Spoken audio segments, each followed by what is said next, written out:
امن کا نوبیل انعام حاصل کرنے والوں کی 12ویں عالمی کانفرنس میں شرکت کرنے والی شخصیات کو شکاگو کے شہریوں نے اس سے پہلے صرف کتابوں میں ہی دیکھا تھا۔ آپ ان لوگوں کے بارے میں سنتے ہیں، ڈاکیومنٹریز دیکھتے ہیں، انہیں اپنے سامنے دیکھنا بہت ہی اچھا احساس ہے۔ شکاگو ہائی اسکول کی طالبہ منال صالح کو یہاں سوویت یونین کے سابق صدر میخائیل گورباچوف سے متعارف ہونے کا موقع ملا۔ میں صدر گورباچوف سے ملی، ایک ایسا شخص جس کے پاس کچھ نہیں تھا لیکن اس نے دنیا بدل ڈالی۔ وہ میرے سامنے کھڑے تھے۔ یہ عالمی لیڈروں کی کانفرنس ہے، لیکن ان سب کا پیغام ایک ہے کہ ہر انسان دنیا میں تبدیلی لا سکتا ہے۔ کیری کینیڈی سابق امریکی سینیٹر رابرٹ کینیڈی کی بیٹی اور اس سمٹ کے منتظمین میں سے ایک ہیں۔ یہ کہتی ہیں کہ ان شخصیات کی گفتگو کا مرکز رہی نوجوان نسل۔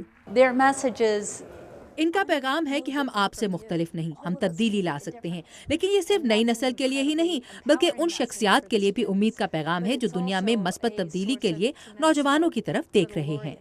سوویت یونین کے سابق صدر گورباچوف کہتے ہیں کہ نئی نسل دنیا سے غربت اور بے روزگاری کے خاتمے میں مددگار ثابت ہو سکتی ہے۔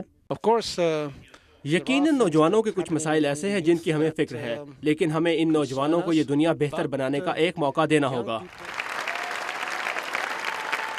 سابق امریکی صدر جیمی کارٹر کو 2002 میں امن کا نوبیل انعام ملا تھا۔ وہ کہتے ہیں کہ وہ اور نوبیل انعام حاصل کرنے والی دیگر شخصیات سمجھتی ہیں کہ مستقبل میں امن قائم کرنے کے لیے آج اس پر بات کرنا ضروری ہے۔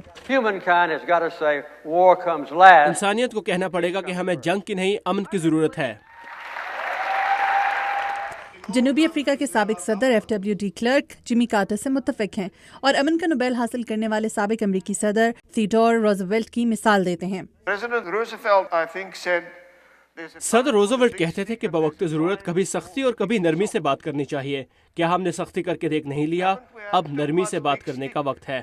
شکاگو میں نوبیل انعام حاصل کرنے والی شخصیات کی یہ کانفرنس ایک ایسے وقت میں ہوئی ہے جب 2009 میں امن کا نوبیل پرائز حاصل کرنے والے صدر اوباما آئندہ چند ہفتوں میں اسی شہر میں عالمی لیڈروں سے اہم ملاقاتیں کرنے والے ہیں، جن کا مقصد مستقبل میں افغانستان میں نیٹو کے فوجی کردار کا تعین ہوگا۔ کین فیرابو کے ساتھ مدیحہ انور، اردو VOA۔